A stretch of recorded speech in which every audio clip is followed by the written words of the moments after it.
So on all Swift product, we have the power supply unit located in this front offside bed box. I've already got a video on the power supply units. This is the mains battery charger. So when we are coupled up to mains electrics, that's what is going to charge your leisure battery, which is located in this plastic container external access. Mains hookup is done via this orange cable, which again is accessible on the outside in the battery locker. There is also a coaxial point going that way. It's to bring a supply from off a satellite supply. So that's what you've got there as an external supply. And then this is the area where we've got water pump. This is the pump itself, the physical pump. That's the expansion chamber, because this is a pressurized water system we've got. And then just to indicate that this yellow valve here is the drain down valve on the water supply.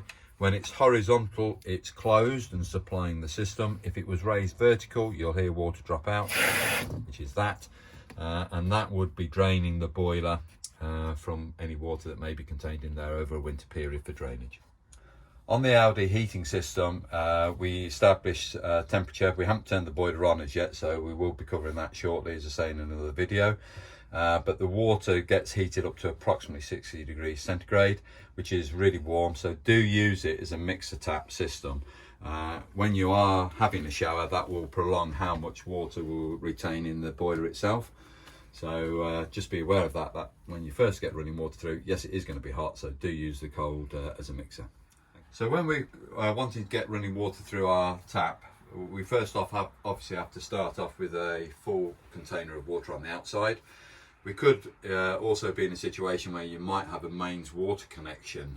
So we might have a standpipe at the back of the caravan, and then we have on our Swift Fairway Platinums a mains water connection that allows you to come from the tap to the side of the vehicle and connect mains water supply directly in.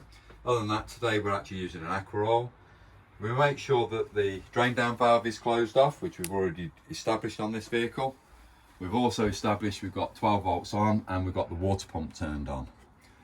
And then coming straight over to the kitchen tap, once we've got the live supply, I turn the tap into the cold position and get running water through on the cold side first. And once I've got a nice steady stream of that without any air on the system, I then bring that through onto the hot side.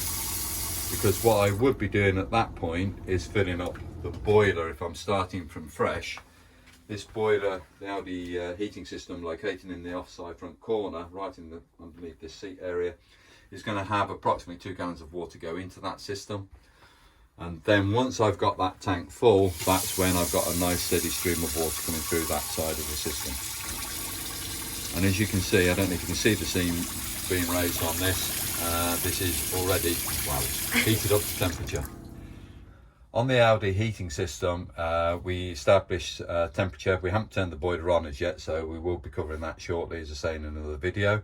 But the water gets heated up to approximately 60 degrees centigrade, which is really warm. So do use it as a mixer tap system. When you are having a shower, that will prolong how much water will retain in the boiler itself.